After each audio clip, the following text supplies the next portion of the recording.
Tá gravando agora.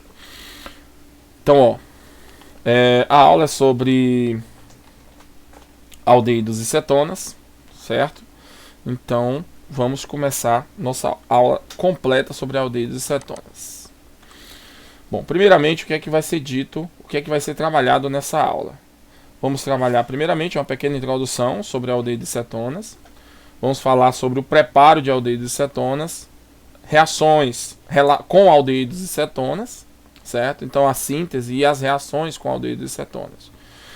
Dentro dessas reações com aldeídos e cetonas, nós vamos falar dos os diferentes nucleófilos, falar primeiramente da adição nucleofílica, como é que ela funciona, e os diferentes nucleófilos, no caso o oxigênio, o nitrogênio, vamos falar do enxofre, hidrogênio e outras reações específicas com aldeídos e cetonas, que inclusive são muito aplicadas na indústria farmacêutica para a produção de medicamentos, certo? São reações de síntese específicas, principalmente aqui essa relacionada a Bayer, que ele trabalha justamente com uma reação para a produção de compostos que têm atividade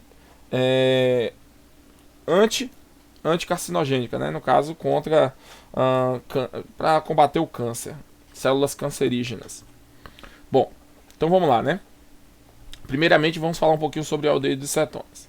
O que vem a ser aldeídos e cetonas? Aldeídos e cetonas são compostos orgânicos que possuem em sua estrutura o grupamento carbonílico. O grupamento carbonílico nada mais é do que uma ligação dupla com carbono e oxigênio, esse grupo que nós chamamos carbonila, e ligado a ele nós vamos ter outras estruturas, 2 carbonos, 2 hidrogênios, e isso daqui é uma carbonila específica presente exatamente em aldeídos e cetonas, porque a maioria dos aldeídos e cetonas eles são isômeros, isômeros funcionais, que na maioria das vezes possuem a mesma fórmula molecular. Claro que existem alguns aldeídos que não possuem isômeros cetônicos, certo? Então o grupo funcional principal da aldeído e cetona é a carbonila, certo? Então a carbonila é, na verdade, o grupo principal, o grupo que estabelece a diferenciação entre aldeídos e cetonas. Bom, como é que a carbonila se apresenta nas ligações com aldeídos e cetonas? Bom, aqui eu tenho os exemplos de aldeídos e aqui eu tenho os exemplos de cetonas. Bom, o que vem a ser essa representação? Eu tenho aqui a carbonila, ligado ao carbono, eu tenho aqui o hidrogênio, e aqui pode ser qualquer cadeia carbônica, ou seja, um carbono ligado na lateral. Então tem o hidrogênio e carbono aqui. Neste caso, o que é que caracteriza o aldeído de grande importância para fazer a diferenciação? É a presença de um hidrogênio ligado à carbonila. Teve um hidrogênio ligado à carbonila, nós estamos falando de aldeídos. Não teve hidrogênio ligado à carbonila, nós estamos falando possivelmente de cetonas, certo? Nós vamos ver que a carbonila também está presente nos ácidos carboxílicos, mas não chamamos exatamente somente o grupo principal, a carbonila, sim a carboxila, mas isso aí é mais adiante. Então vamos lá, né? Então, aldeído, o hidrogênio ligado na lateral. Então, outro grupo pode ser um hidrogênio ou qualquer carbono. Ao mesmo tempo, também pode ser um grupamento aromático. Olha só que legal, um grupamento aromático também caracteriza um aldeído. Na acetona, mesma ideia, é uma carbonila ligado a dois grupos laterais, podendo ser eles. Aqui no caso não pode ser hidrogênio para ser uma acetona, porque se for hidrogênio a gente volta a ser aldeído novamente. Então tem que ser 2 carbonos aqui para caracterizar a cetona, certo? E um desses grupos laterais pode ser aromático ou podem ser 2 grupos aromáticos também, certo? 2 anéis aromáticos. Como seria isso, né? No caso nós podemos ter aqui um exemplo, ó, C, né? C dupla O, ligado aqui do lado nós temos um anel aromático e ligado aqui outro anel aromático. Então, dois anéis aromáticos aqui, por exemplo. Aqui no caso, né, o 2 benzenos. Aqui eu tenho o difenil cetona, né, que é um exemplo claro de uma cetona com 2 aromáticos ligados, certo? Então, pode ser aqui outro grupo qualquer que a gente vai ver mais exemplos. Então, a característica principal do aldeído e da acetona é justamente a carbonila. Então, temos aí como diferença entre um e o outro a presença ou não do hidrogênio. Características físicas, né, as propriedades físicas, no caso dos aldeídos e cetonas. Primeiramente, todos os aldeídos e cetonas são compostos polares. Olha bem, aldeídos e cetonas aqui trabalhamos com compostos polares. A não ser que tenhamos ali talvez um dialdeído ou uma dicetona que permita formar um momento de polar igual a zero. Mas é muito difícil isso acontecer, que teria que ser polialdeído ou policetona, certo? Então, se são compostos polares, a principal interação intermolecular entre as suas moléculas, né, as moléculas tanto dos aldeídos quanto das cetonas, nós vamos encontrar a interação do tipo de polo, ou seja, molécula polar com molécula polar. Essa interação ela é forte, mas não é tão forte quanto a ligação de hidrogênio dos álcoois, que nós já vimos. Os álcoois, na verdade, são compostos mais que possuem interação intermolecular muito mais forte do que os aldeídos e cetonas, devido à ligação de hidrogênio, certo? Já os aldeídos e cetonas possuem dipolo-dipolo. Se a interação intermolecular é mais fraca, significa claramente que a força de atração entre as moléculas também é mais fraca. Logo, o ponto de ebulição dos aldeídos e das cetonas, que são isômeros de álcoois, ou seja, possuem mais ou menos a mesma massa molecular, vão ser menores do que os álcoois, por causa da interação intermolecular. Em relação à solubilidade, o que é que nós temos? Mesma ideia, ó. Em relação ao aldeído e cetona e os álcoois, aí a gente já tem uma proximidade. Por quê? O que é que favorece a solubilidade dos álcoois? O fato deles realizar a ligação de hidrogênio, consequentemente ele vai fazer ligação de hidrogênio com a água. Todos os aldeídos e cetonas também realizam ligação de hidrogênio com a água. Como assim? Vamos pensar aqui, ó. Eu tenho aqui a carbonila, que é o grupo funcional principal do aldeído e da cetona, certo? Se eu pegar agora, jogar isso em água, né, nós vamos ter aqui a água se interagindo com um grupamento carbonílico. Nós vamos observar a formação de uma ligação de hidrogênio. Essa ligação de hidrogênio aqui, ela é muito forte, por isso há um favorecimento na solubilização de aldeídos e de cetonas em água, justamente por esta grande facilidade. Lembrando que, como as interações dos aldeídos e da cetona são de polo, a água também é uma molécula polar, então também vai ser favorecida. Mas o que realmente é estabelecido para caracterizar a solubilização da água ou dos aldeídos em água, aldeídos ou cetonas em água, essas ligações de hidrogênio, certinho? Isso é favorecido em relação aos hidrocarbonetos que não possuem oxigênio em sua estrutura. Então, os aldeídos e cetonas são solúveis em água por causa das ligações de hidrogênio que serão realizadas com a água. Olha bem, a diferença dessa daqui é que as interações são entre aldeídos e cetonas, aldeídos e aldeídos, cetona, cetona. Como assim? Eu tenho a carbonila que vai se interagir com a carbonila por ser polar, né? Nós temos a interação dipolo. Eu tenho aqui o dipolo do aldeído, ou da cetona. Então aqui, por possuir dipolo, vai ocorrer uma interação por causa desse dipolo. Já na água, nós vamos observar justamente a ligação de hidrogênio. Uma molécula de aldeído, ela é polar, então ela tem um polo positivo e tem um polo negativo. Então, por ser polar, nós vamos ter uma atração eletrostática. Uma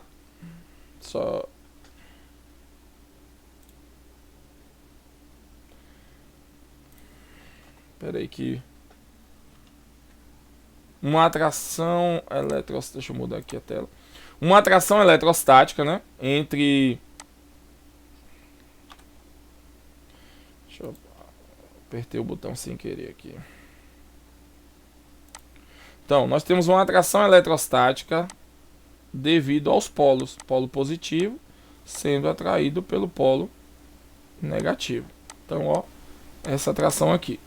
Isso acontece porque as moléculas de aldeídos e de cetonas são polares. A água também tem, só que o que é destacado na água é as ligações de hidrogênio, ou seja, são as ligações de hidrogênio que também podem ser realizadas com os aldeídos e cetonas. Opa. Com isso, nós vamos ter o que? As propriedades físicas de ponto de ebulição e de ponto de fusão como dependente dessas interações. No caso, como aqui é de polo, nós vamos ter interações o que? Mais fracas do que nos álcoois, consequentemente, o ponto de ebulição e de fusão dos aldeídos e das cetonas são mais baixos do que os álcoois. Porém, entre aldeído e cetona, nós vamos ter uma diferença. Os aldeídos possuem pontos de ebulição e de fusão menores do que as cetonas. Isso porque eu vou mostrar numa telazinha aqui para ficar mais fácil de entender. Deixa eu abrir aqui o quadro, que aí no quadrozinho é mais fácil de exemplificar.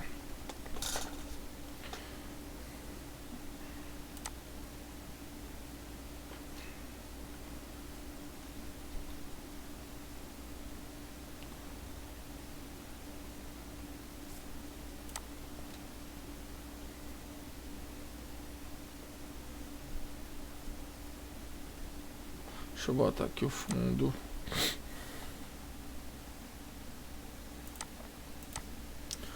Não, deixa assim mesmo. Então, ó, vamos lá. Eu tenho aqui um aldeído e um acetona. Vou pegar aqui o... vou botar aqui a acetona. A acetona ou propanona, que é a mesma coisa. Observe que isso daqui é uma cetona, porque a carbonila está entre dois carbonos. O nome desse composto é o propanona, ou simplesmente nós conhecemos popularmente como acetona. Olhe bem, a acetona é uma cetona, pelo próprio nome já diz. Mas o nome popular dele é acetona. Então é essa estrutura que nós encontramos nesse composto. Vamos pegar aqui agora o propanal. O propanal, diferente da propanona, possui em sua estrutura também 3 carbonos. 3 carbonos. E 3 carbonos. Então, 1, 2, 3 carbonos. 1, 2, 3. Qual é a diferença entre um e outro? Que um é aldeído, o outro é cetona. Então, aqui eu tenho o propanal. Certo? Que é diferente devido à posição da carbonila. Aqui a carbonila está na extremidade, ligado a um hidrogênio. Aqui a carbonila está no meio da molécula. Então já sabemos um e outro. Nós temos aqui então uma diferença principal deles é justamente a presença dessa carbonila no meio da cadeia ou na extremidade. A carbonila no meio da cadeia, ela vai gerar uma polaridade maior. Por quê? Essa atração eletrostática, essa atração devido à eletronegatividade do oxigênio, ela vai ser dividida na cadeia para os dois lados. Já no aldeído, essa atração ela vai se dissipando ao longo da cadeia. Então observe que aqui as cadeias são menores. Então a força de atração gerada pelo oxigênio nesse carbono carbonílico, ele é dissipado entre dois carbonos, portanto a força é muito grande ainda comparado no aldeído, que quando a gente analisa esse último carbono, que ele está muito distante, significa que ele vai o quê? Ele vai ser amenizado, digamos assim. Isso é ocasionado pelo que nós chamamos de efeito indutivo. Então o efeito indutivo no aldeído ocasionado pela carbonila, ele vai ser vai diminuir a polaridade ao longo da cadeia. Quanto mais longa essa cadeia, menor essa polaridade. No caso das cetonas, elas são mais compactas, então essa polaridade ela se torna um pouco mais intensa. Por esse motivo, a força de atração do tipo de polo, ou seja, a interação do tipo de polo nas cetonas são mais fortes do que nos aldeídos. Então é por isso que os aldeídos possuem ponto de ebulição levemente menor do que as cetonas, certo? Isso também ocasiona a solubilidade ou a diferenciação na solubilidade. As cetonas também são mais solúveis em água do que os aldeídos, justamente pelo mesmo princípio. Porque nós vamos ter esse efeito indutivo ocasionado pela carbonila na cadeia do aldeído, ele vai ser o que vai tornando a cadeia menos polar ao longo do aumento, ao longo dos carbonos. Já nas cetonas, elas são mais compactas e favorece essa solubilização. Então esse é o grande segredo da maior solubilidade das cetonas. Então, ó, as cetonas são mais solúveis e possui maiores ponto de fusão e ponto de ebulição, certo? Esse é o detalhe, essa é a explicação para essa diferença de ponto de fusão e ponto de ebulição e solubilidade. Então vamos lá. A utilidade desses aldeídos e cetonas. Bom, aldeídos são utilizados nas conservações anatômicas, nós encontramos muito, que é o caso do formol, que é aplicado na medicina, principalmente no estudo, né, para poder preservar peças anatômicas, e não só peças anatômicas humanas, como todas as outras, dentro da biologia, estudo dos vegetais, estudo de animais de modo geral, certo? Temos também vários outros que são usados principalmente em perfumes, como essências ou para a produção de aromas específicos, certo?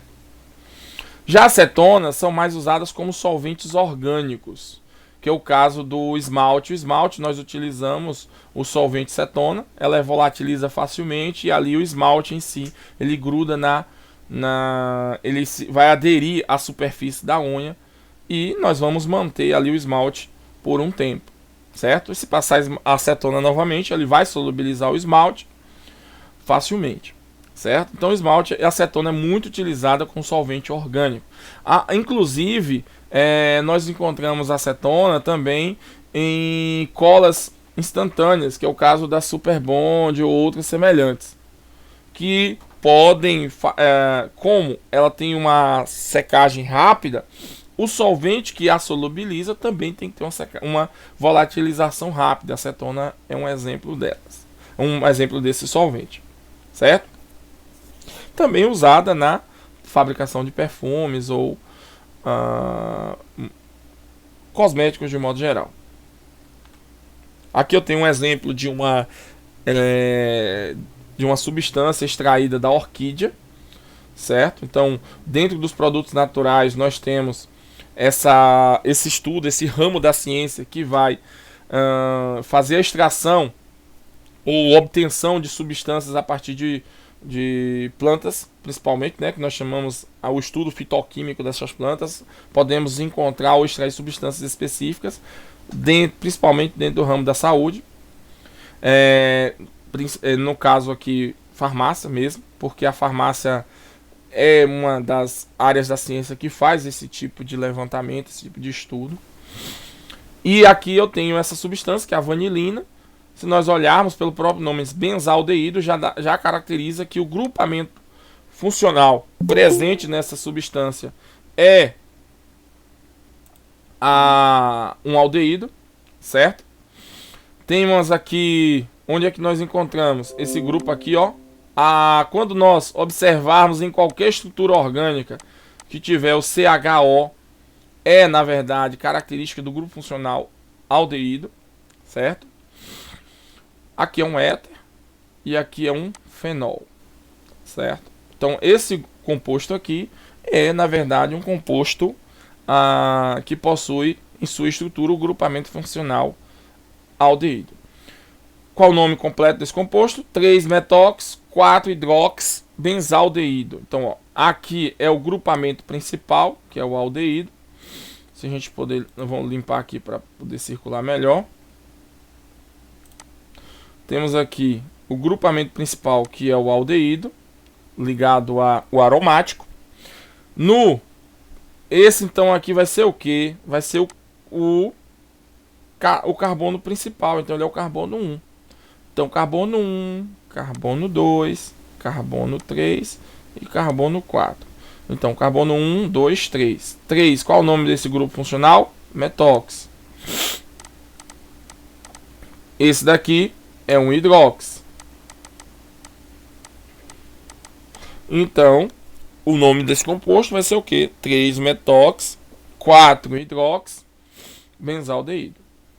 Mas nós sabemos que os grupos funcionais existentes aqui são os grupos éter, que é o metox ligado ao anel aromático, o fenol, que é a hidroxila ligado ao anel aromático, e temos aqui o aldeído. Então, aldeído, éter e fenol. Então, é uma substância polifuncional. Outro exemplo de uma substância presente em plantas também, que é no caso do gengibre, nós temos o gingirol. O gingirol, pelo nome ona, ó, terminação ona, já percebemos que possui em sua estrutura um grupamento funcional cetônico. Como o grupamento funcional principal aldeído ele tem preferência em relação aos demais, por isso que o nome da cadeia leva o aldeído. O mesmo vale para a cetona. A cadeia principal leva o nome da cetona. Certo? Então nós temos aqui ona como cadeia principal, como grupo funcional principal. Se é ona, é cetona. E onde é que está a cetona? Nós vamos olhar logo a ligação dupla, a carbonila. Então a presença da carbonila entre dois carbonos. Então isso aqui é um grupamento cetona. Ou seja, um grupamento cetônico, uma carbonila cetônica. Mas, novamente, é uma substância polifuncional. Quais são as funções que nós encontramos aqui? Nós temos aqui novamente o fenol, temos aqui o éter e temos o álcool. Então nós temos um álcool, um fenol, um éter e uma cetona. Então é um composto polifuncional com 4 funções diferentes. E como é que ficaria o nome dessa estrutura? Lembrando que a cetona é a cadeia principal, é o grupo funcional principal. Então tudo tem que estar relacionado à cetona, certo? Então, ó, cadeia principal, então aqui nós temos a acetona. Então, ela pode começar daqui, certo? Pode começar daqui. A cadeia principal, neste caso, vai começar do lado mais próximo da cadeia do grupo funcional cetônico. Então, 1, 2, 3, 4, 5, 6, 7, 8, 9 e 10. Certo? 10 carbonos na cadeia principal, por isso o termo dec, de deca, ou seja, de 10, decanona. No carbono 3 eu tenho o grupamento cetônico, por isso 3 decanona. Nós vamos observar que esse termo aqui, pela regra da IUPAC, vai ser aqui, ó, decan, não tem ligação dupla na estrutura principal, traço 3 ona. Em alguns, na verdade, essa é a forma oficial, mas aqui também pode ser identificado, pode ser usado na hora da nomenclatura. Beleza. Então nós temos o que? No carbono 1 eu tenho um grupamento fenílico, que é isso aqui. Que ligado a ele nós temos o metox e a hidroxila, que é no caso do fenol. E no carbono 5 eu tenho uma hidroxila. Certo? Então nós temos toda essa estrutura aqui. Observe bem. No carbono 5 eu tenho quem? A hidroxila. Então 5 hidrox. No carbono 1 eu tenho fenil. Mas o nome desse fenil não é fenil somente. O nome dele é o quê? Então carbono 1, 2, 3, 4. O carbono 4 eu tenho a hidroxila. No carbono 3 eu tenho o metox. E a estrutura dele é o quê? É um fenil. Então o fenil está no carbono 1, mas ligado a esse fenil eu tenho a hidroxila e o metox. Isso aqui é só a forma de dar a nomenclatura e a gente conseguir identificar claramente cada grupo funcional. Então o gingerol, na verdade, é uma substância que possui em sua estrutura mais de uma função, sendo a acetona o grupo principal. Outro exemplo aqui já é a canela, que tem o cinamaldeído. Observe, cinamaldeído, o próprio nome já traz aqui aldeído e já nós entendemos que o grupo funcional principal é um aldeído. Tanto que a terminação aqui é al. E onde é que está o aldeído? Aqui, ó, carbonila ligado a um hidrogênio. Então isso caracteriza um aldeído. Só que esse aldeído ele é insaturado, porque possui uma ligação dupla na cadeia principal ligado a ele, certo? E aqui nós temos uma ramificação fenílica, apesar de que o próprio fenil também já é insaturado.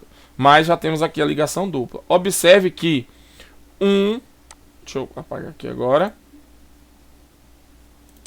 Nós temos aqui, ó, um carbono, 2, 3 carbonos.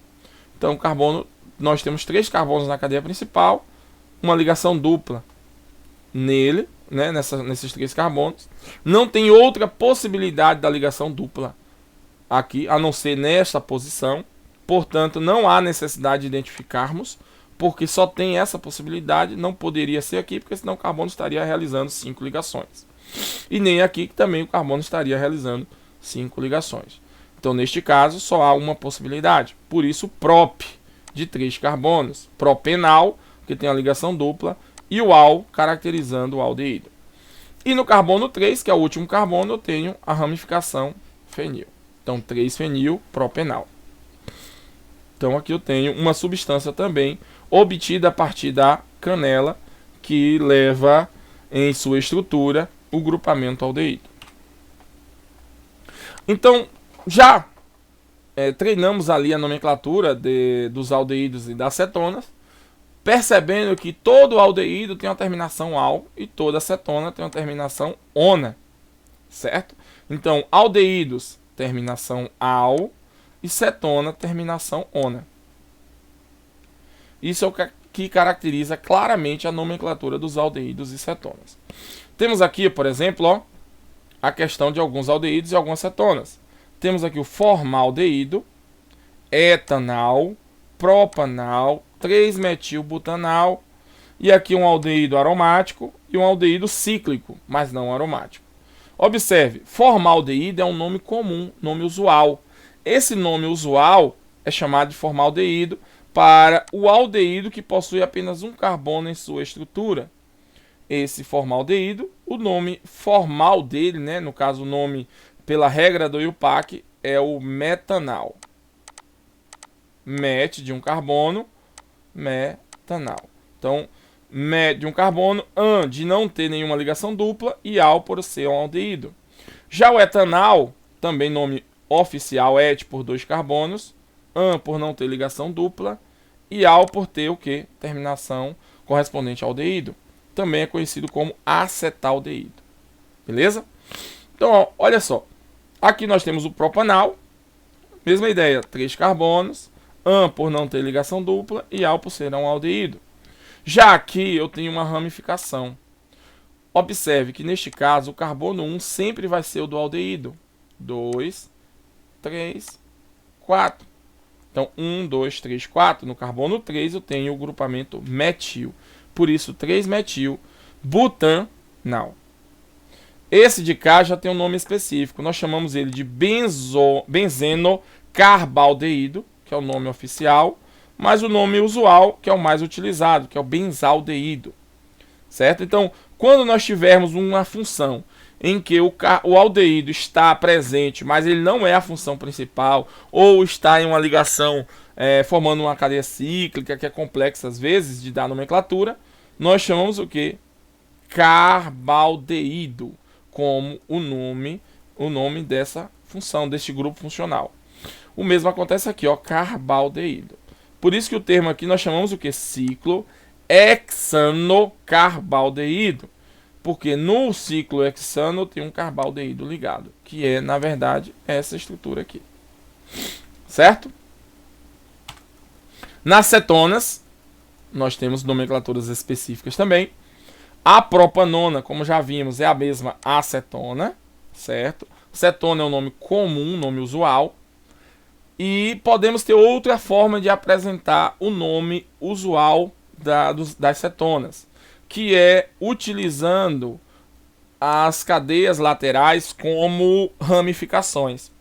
E o nome cetona para esse grupamento carbonílico.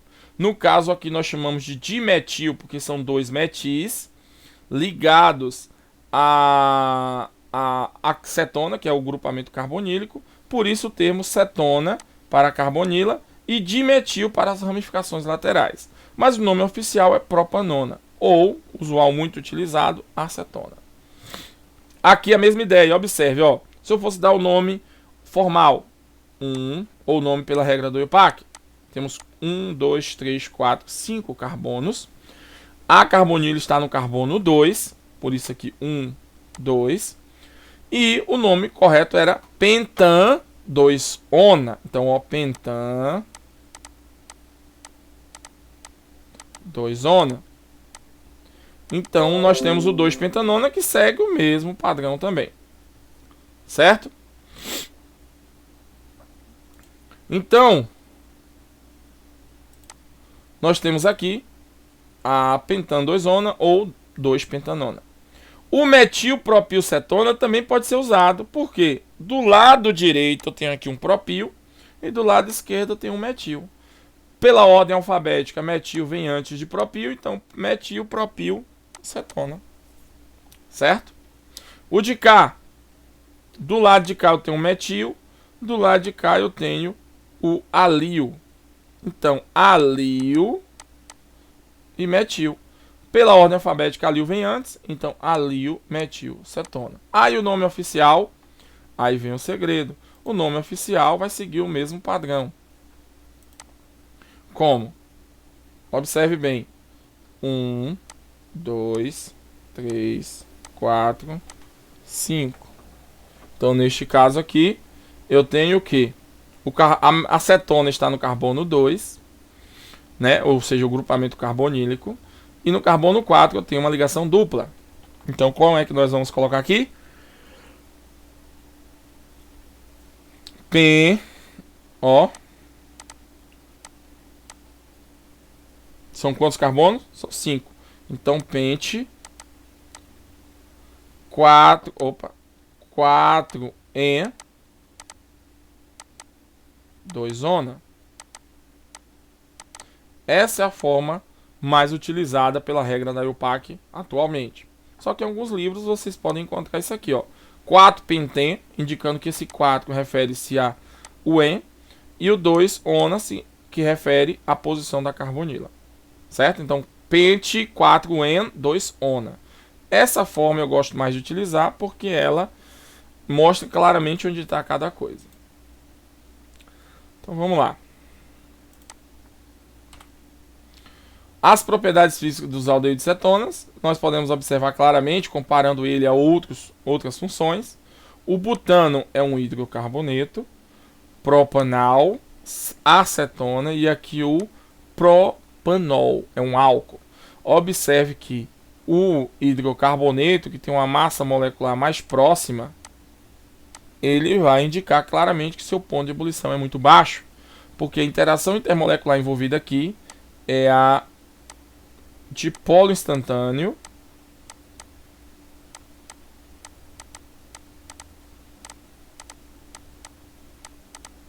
dipolo induzido.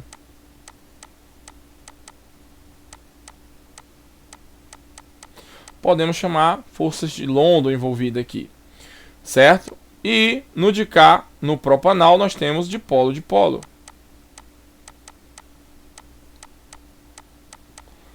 O mesmo acontece nas cetonas. Já nos álcools, nós vamos ter a ligação de hidrogênio.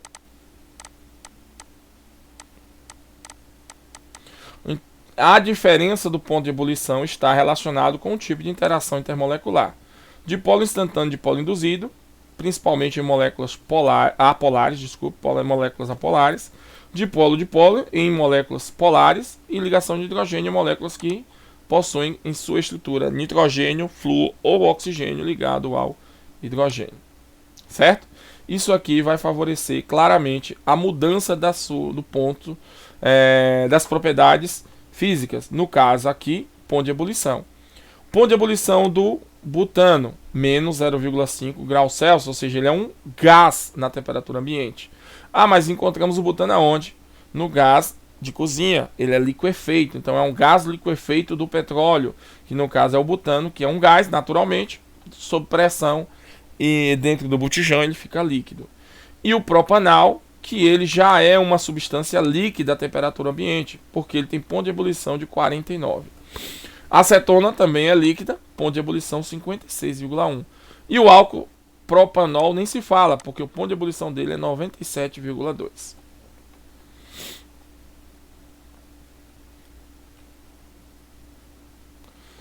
Bom, então as características físicas, as propriedades físicas dos aldeídos e cetonas encerram aqui. Agora nós vamos falar sobre a produção, a síntese de substâncias que contenham o grupamento aldeído e substâncias que contenham o grupamento cetônico. Certo? Então, como sintetizar um grupamento aldeído, como sintetizar um grupamento cetônico. Bom, primeira delas é a síntese através da oxidação ou redução. Como assim? Vamos pensar o seguinte: se eu pegar um álcool primário, ele pode ser oxidado facilmente. Esse O entre colchete e esse hidrogênio entre colchete são diferentes. O O significa oxidação e o hidrogênio significa redução. Certo? Então, quando o álcool primário ele é oxidado, ele oxida-se a um aldeído, que também é facilmente oxidado a um ácido carboxílico. Pegando um ácido carboxílico e reduzindo ele passa por um aldeído, que facilmente passa a ser um álcool primário. O aldeído é um intermediário entre a oxidação do álcool primário a um ácido carboxílico e também é um intermediário da redução de um ácido carboxílico a um álcool primário. O que significa isso? É muito difícil sair do álcool para o aldeído ou do ácido carboxílico no aldeído. Geralmente é complexo fazer isso porque os agentes oxidantes são ligeiramente fortes, que continuam oxidando o ácido carboxílico, e os agentes redutores são ligeiramente fortes também, que continuam reduzindo o aldeído a álcool primário. Certo? Então, quais são uma substância oxidante que pode ser utilizada para produzir o aldeído é o chamado PCC. Nós chamamos de clorocromato de piridínio. Esse composto aqui, ele pode oxidar álcool primário a um aldeído, desde que esteja na presença de diclorometano, que é um solvente inerte, né, que é polar e ao mesmo tempo inerte e não ocasiona facilmente essa oxidação. E isso favorece essa oxidação do álcool a um aldeído na presença de PCC. A redução dos ácidos carboxílicos, podemos usar o tetrahidreto de alumínio e lítio, que algumas pessoas chamam de alumidreto de lítio, certo? Ele pode reduzir o ácido carboxílico ao aldeído, porém, esse é um agente redutor muito forte, que rapidamente ele continua reduzindo e vira álcool primário. Então essas são as formas de sintetizar aldeído por oxidação ou redução. Outra forma de obter um aldeído ou uma cetona, no caso aqui estamos falando principalmente somente dos aldeídos, é pela chamada clivagem oxidativa. Essa parte aqui, Emily.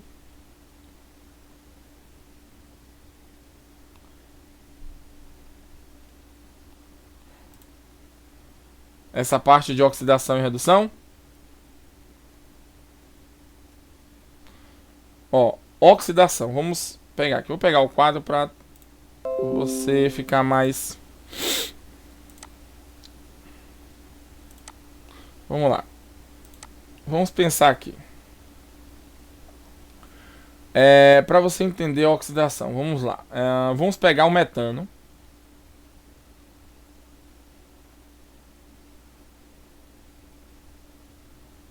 Certo? O metano. Deixa eu... Esse aqui ficou meio feizinho.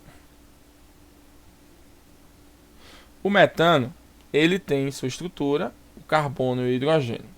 Pela diferença de eletronegatividade, nós percebemos claramente que aqui o estado de oxidação do hidrogênio é mais 1, de todos eles é mais 1. O que significa isso? Ele facilmente está perdendo um elétron, ou ele tem uma tendência de perder o elétron para o carbono. Enquanto que o carbono tem um estado de oxidação menos 4, que tem uma tendência de receber elétrons do hidrogênio. Então ele está recebendo 4 elétrons ao todo, um de cada hidrogênio. Então o estado de oxidação do carbono aqui é menos 4. Se esse metano ele for oxidado, uma oxidação simples, vamos pegar aqui, ele vai formar um álcool.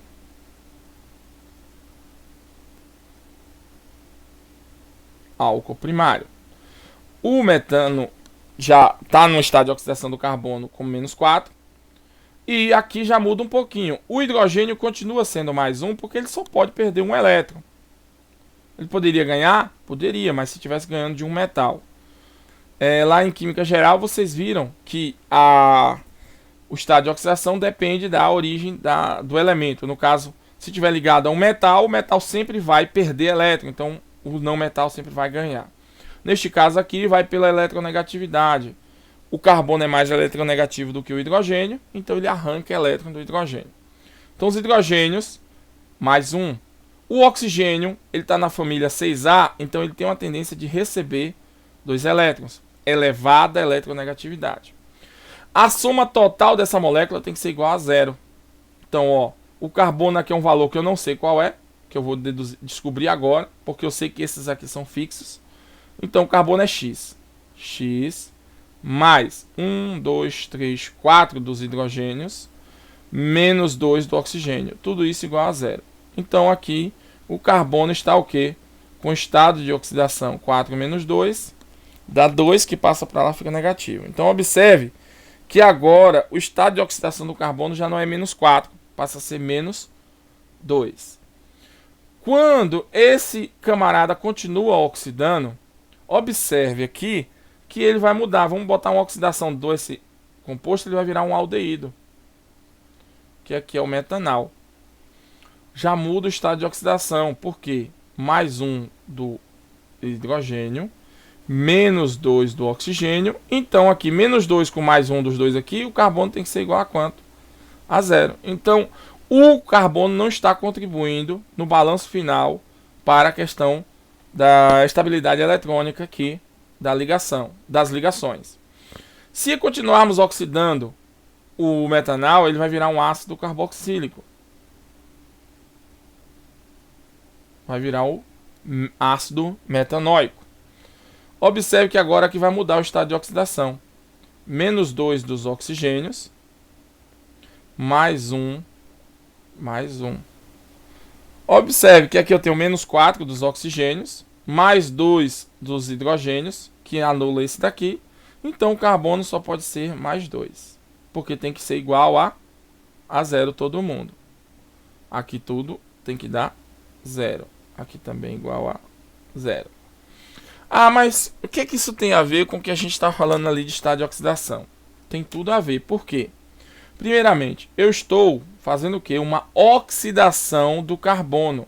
E o que é oxidação do carbono? Literalmente, a gente pode entender a oxidação do carbono como a formação de ligação com o oxigênio. Observe que O carbono não tem nenhum oxigênio ligado, agora ele tem uma ligação com o oxigênio. O que aconteceu com o estado de oxidação dele? Saiu de -4 para -2, então ele aumentou. Quando passa para ser aldeído, ele agora tem duas ligações com o oxigênio. O estado de oxidação dele sai de -2 para 0, continua aumentando. E quando aumentou aqui para três ligações com o oxigênio, o estado de oxidação dele já aumentou para +2, se tornando ainda mais oxidado. Isso aqui é a análise da reação. Então, o que é que eu tenho que ter na reação de oxidação do aldeído ou do álcool primário? Eu tenho que ter um agente oxidante que vai fornecer oxigênio para este carbono para aumentar o número de ligações que ele vai realizar com o oxigênio. Então, por isso o termo agente oxidante, ele vai oxidar. No caso do carbono, literalmente, você está aumentando o número de ligações com o oxigênio. Por isso que o PCC, que é um agente oxidante, ele vai aumentar a quantidade de ligações do carbono com oxigênio. Ah, mas e a redução?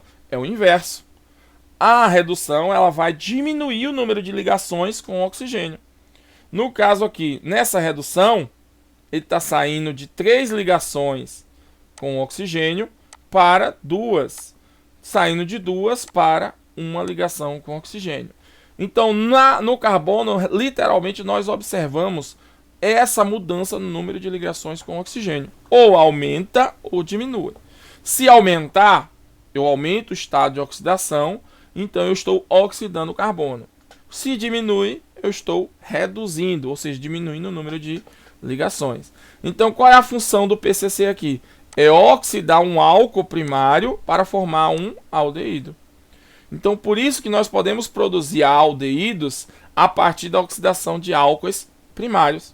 E podemos também produzir aldeídos através da redução de ácidos carboxílicos. Porque o ácido carboxílico é um estado de oxidação a mais do carbono em relação ao aldeído. E os álcoois correspondem a um estado de oxidação a menos do que o aldeído. Então, para chegar a um aldeído, o álcool ele tem que ser oxidado. Para chegar ao aldeído, o ácido carboxílico tem que ser reduzido. Entendeu? Então, essa é a reação de síntese dos aldeídos a partir da oxidação. Compreendeu, Emily? Beleza. Então, quando eu for perguntar algo sobre isso, eu vou lhe dar um agente oxidante e dizer como pode ser produzido um aldeído a partir da substância tal. Aí você tem que entender o seguinte: para produzir um aldeído, eu tenho que partir de um álcool primário. Não pode ser nem secundário, nem terciário, tem que ser primário. E para produzir um aldeído a partir com redução, eu tenho que partir de um ácido carboxílico. Não pode ser de outra forma, tem que ser um ácido carboxílico. Certo? Então, a redução do ácido carboxílico gera um aldeído. A oxidação do álcool primário forma um aldeído. Outra forma de produzir o aldeído também é pela clivagem oxidativa. Observe o termo clivagem. Toda vez que vocês escutarem o termo clivagem, estou falando de uma quebra de ligações. No caso, a clivagem oxidativa, ela vai ocorrer no alceno. Observe, é uma clivagem oxidativa a um alceno. Aqui eu tenho a representação do mecanismo completo. Então eu tenho um alceno, neste caso aqui é 1, 2, 3, 4, 5, 6, tem 6 carbonos e uma ligação dupla no meio, que na verdade seria mais ou menos isso aqui. Mais ou menos não, é isso aqui, certo?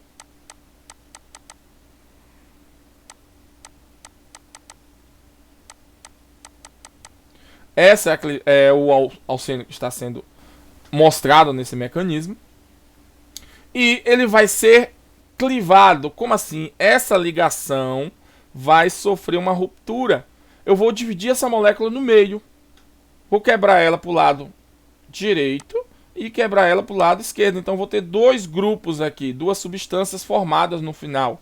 Uma que é essa que pega todo o lado direito e essa que pega todo o lado esquerdo. No caso, o carbono da ligação dupla vai ser separado um do outro. E quem realiza isso é o ozônio. Então, por isso, clivagem oxidativa pelo ozônio. ou simplesmente uma ozólise, certo? Ozonólise, desculpe, uma ozonólise. O ozônio ocasionando a lise, né, ali a quebra desta ligação. Então observe como é que vai acontecer essa quebra. Vamos lá.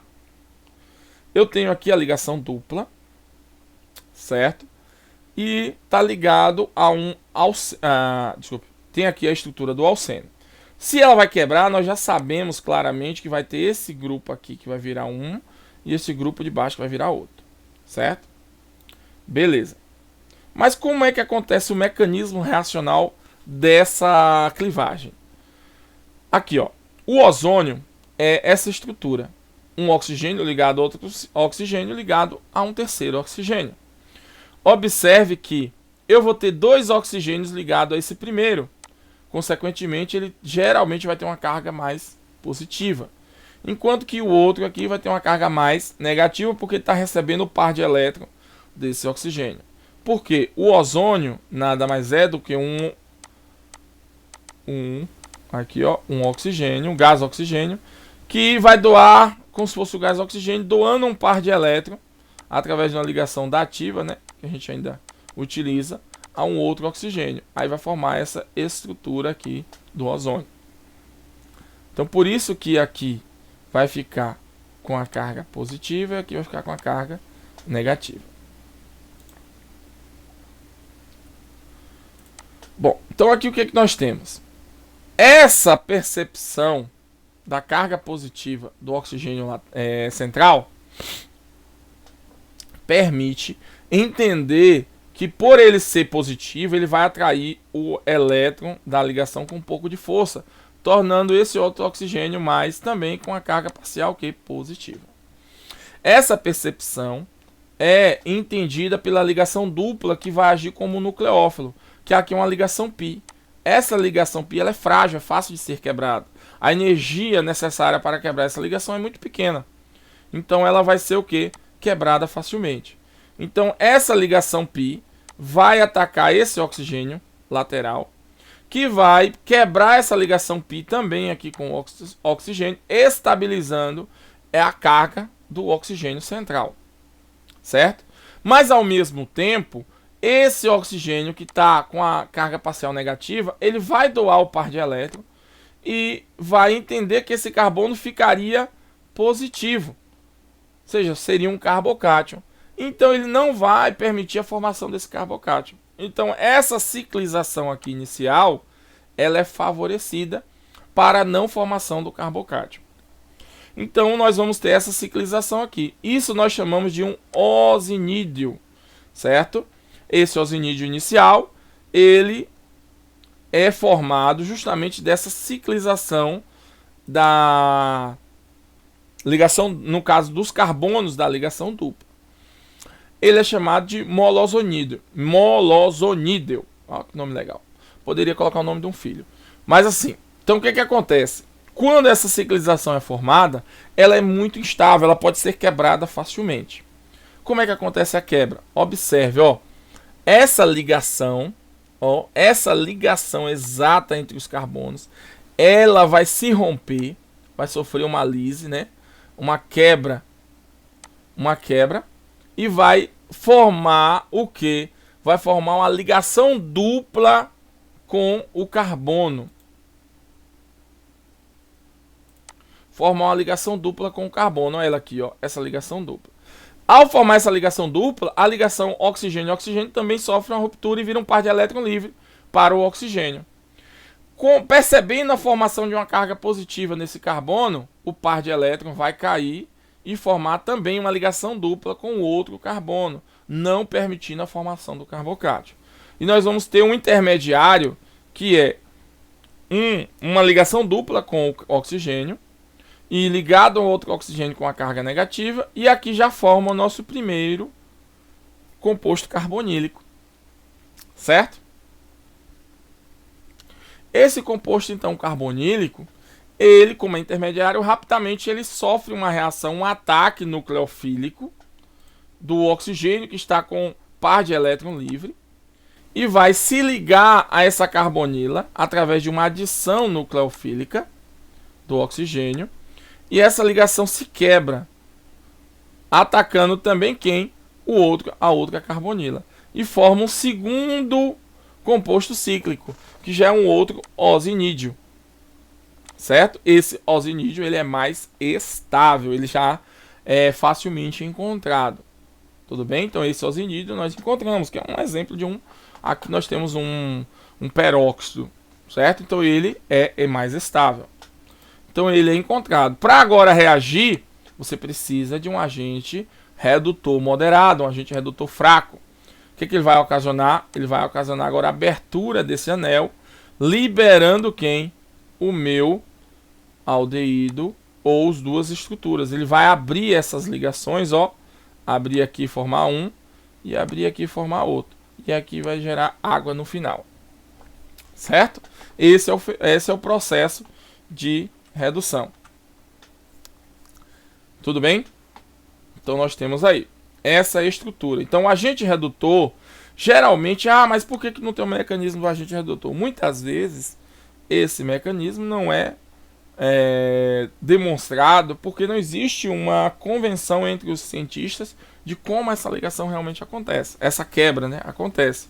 Sabe que ocorre, mas não tem ainda uma convenção de como acontece essa quebra.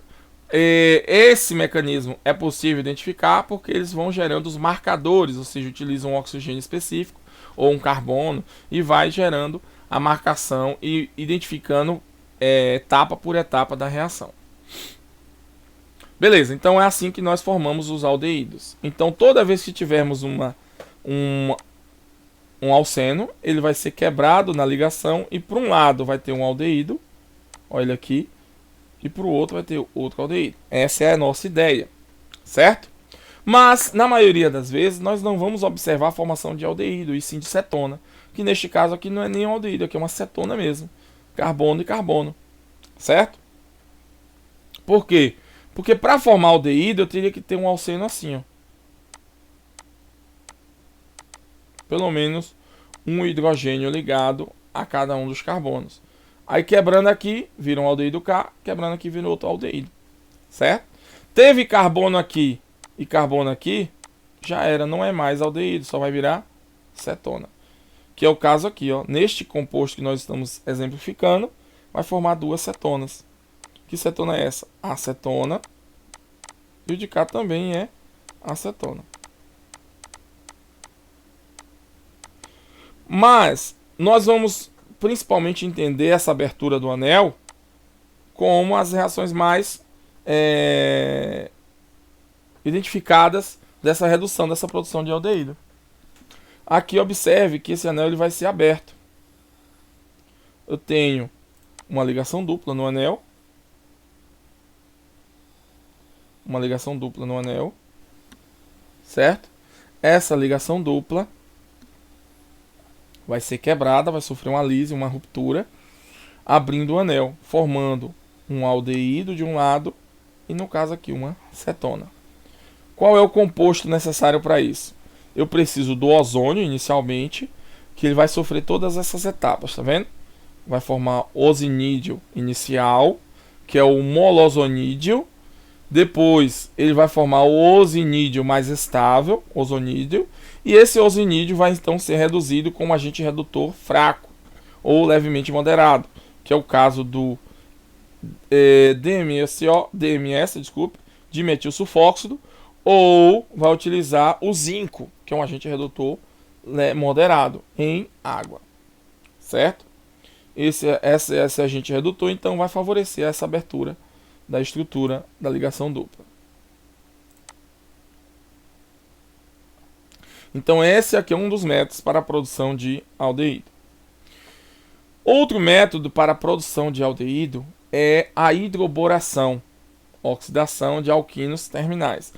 Olha só, primeiramente nós vamos fazer uma hidroboração e depois vamos realizar uma oxidação desse posterior, né, no caso do alquil borano, para formar o ácido bórico e o álcool, ou o aldeído no caso, né, que no nosso caso aqui não vai formar aldeído, porque vai formar um enol, e esse enol, por tautomerização, facilmente se torna um aldeído. Então é importante compreender que para formar o aldeído neste caso é preciso ter um alquino, um alquino, ou seja, um alcino. Um alcino terminal precisa estar no final da cadeia, na extremidade da cadeia, certo? Então essa extremidade da cadeia é o que vai favorecer a formação, a produção do meu aldeído. Vamos lá, então como é que funciona essa reação? Primeiramente eu vou realizar uma hidroboração na presença de THF. Nós já vimos isso na produção de álcoois. Essa hidroboração vai acontecer conforme a regra anti-Markov-Nikov, que o borano ele vai entrar no carbono menos hidrogenado, mais hidrogenado, o hidrogênio vai para o carbono menos hidrogenado, certo? Depois nós vamos ter o que? Uma oxidação dessa estrutura, certo? Na presença de quem? De peróxido de hidrogênio em meio básico. E aquoso, claro, também. Só que isso daqui, se a gente for analisar um alceno qualquer, eu vou sempre produzir um álcool. Mas se nós partirmos de um alcino, nós vamos produzir um enol. Né? Um enol. Esse é o segredo. Ó. A reação é a mesma do alceno. A diferença é que vamos produzir também uma hidroxila ligada a um carbono, porém ligada a um carbono insaturado, ou seja, um enol. E os enóis são instáveis, facilmente sofrem tautomeria e vão se converter em aldeído ou cetona. Neste caso aqui, como é um alcino terminal, ou seja, na estrutura no final da cadeia, vai formar um enol, né, primário. Esse enol primário vai ser convertido em um aldeído. Olha só que legal. Então é uma reação normal de hidroboração conforme a adição a alcenos para a formação de um álcool, porém vai ser adicionado a um alcino que forma um enol. E esse enol, por tautomerização, vira um aldeído. Como é que esse fenômeno da tautomerização? Eu tenho aqui o meio básico, né, que é o meio aqui final, ó. Esse meio básico vai desprotonar a hidroxila, formando um oxigênio negativo, ou seja, ao desprotonar, o oxigênio fica com essa carga, com esse par de elétron livre. E facilmente ele pode formar uma ligação dupla. Ao formar uma ligação dupla, ele vai abrir a ligação π e formar o que nós chamamos aqui de carbânio. O que é um carbânio? É um carbono com uma carga negativa. Esse carbânio pode ser atacado facilmente pela água, que está em solução. Então, ó, vai retirar o hidrogênio da água, liberando hidroxila novamente no meio. Ao retirar o hidrogênio, nós vamos ter essa formação aqui, ó. E aqui vira o que? Um aldeído. Então essa é a reação de produção de aldeído a partir de um alcino terminal. Seguindo a metodologia de hidroboração, ou seja, a reação de hidroboração posterior oxidação, que vai virar um enol, ó, deixando bem claro, um enol, e esse enol é então tautomerizado, virando um aldeído.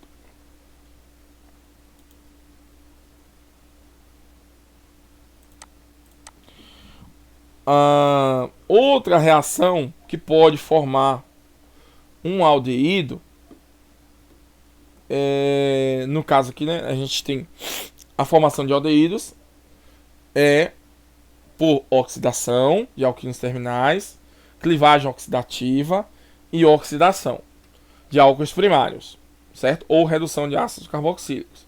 Já para sintetizar uma cetona, nós vamos utilizar também um alquino ou um alcino, só que ele não pode ser terminal. Porque se ele for terminal, ele vira aldeído. Se ele não for terminal, ele vira cetona. Olha só que segredo é esse. Segue o mesmo padrão, só que aqui não é uma reação normal por hidroboração. Aqui a gente já vai usar oxmercuração ou mercuração em meio aquoso. O que nós vamos fazer? Vamos hidratar esse alcino utilizando sulfato de mercúrio em ácido sulfúrico como catalisador, né, o meio, e vamos formar um álcool vinílico ou um enol novamente. E esse enol, por tautomeria, vai virar uma cetona. Como é que acontece essa reação? No caso de tautomeria, mesma ideia. Ó, vai protonar, só que agora aqui é meio ácido, lembrando, viu, gente? Meio ácido, ó. Não é mais básico. A ligação dupla vai atacar o hidrogênio do hidrônio, que é meio ácido. Vai perder, então, esse par de elétrons para o oxigênio. E vai sofrer uma adição, o alceno, no caso a ligação dupla, de um hidrogênio, vai seguir a regra Markov-Nikov. Essa regra Markov-Nikov vai adicionar o hidrogênio ao carbono mais hidrogenado. Assim nós vamos ter a formação de um intermediário. Só que o intermediário tem um segredo. Aqui o oxigênio, como ele tem par de elétron livre, ele não vai permitir a formação do carbocátion. Porque o par de elétron livre ele vai cair formando a ligação dupla com o carbono. Porque é mais estável ter uma carga positiva no oxigênio do que no carbono. Em meio aquoso, o que acontece? A água vai arrancar esse hidrogênio que está protonando o oxigênio e devolver o par de elétron para o oxigênio, capturando assim esse hidrogênio, formando o catalisador novamente, que é o hidrônio. E, consequentemente, minha cetona. Certo? E como é que acontece essa reação? Mesma forma da protonação em meio ácido. O par de elétron ataca o hidrônio, que aqui no caso vai ser o hidrônio, né? Abre a ligação e forma um carbocátion. Depois a água entra nesse carbocátion. Ao entrar nesse carbocátion vai formar um enol. Certo? Como assim? Vamos lá. Vou botar aqui no quadro para vocês observarem. Deixa eu apagar isso aqui. Vamos lá. Só para mostrar o mecanismo completo. Tem um alcino. Vou pegar aqui o... não pode ser terminal, né? Então deixa eu apagar aqui.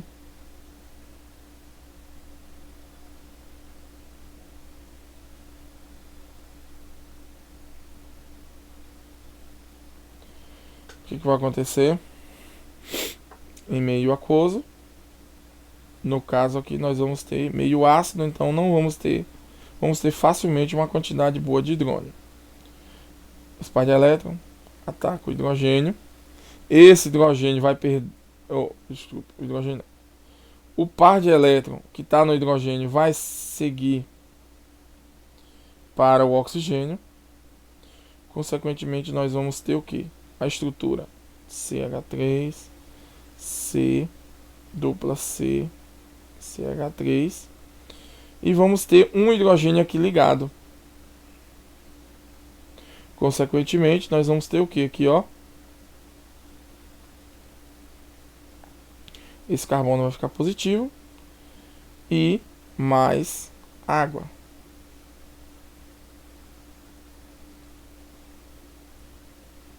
Agora a água vai atacar este carbono para completar ali, né, que está positivo, que é o meu carbocátion. E vamos ter a formação agora dessa estrutura.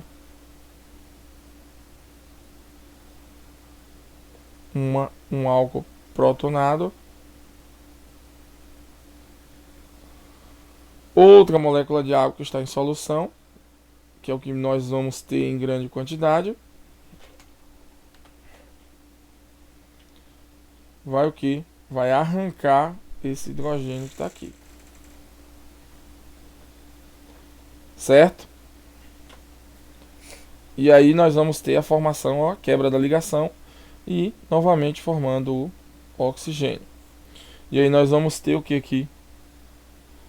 E vamos ter essa formação.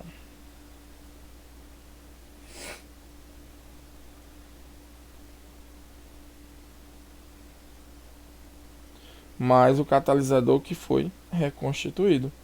Então nós temos aqui esse enol. Esse enol agora vai sofrer o quê? Vai sofrer uma tautomerização seguindo este padrão. Como está em meio ácido, ele vai ser protonar a ligação dupla. Essa ligação dupla agora vai ser formada com oxigênio para estabilizar o carbocátion.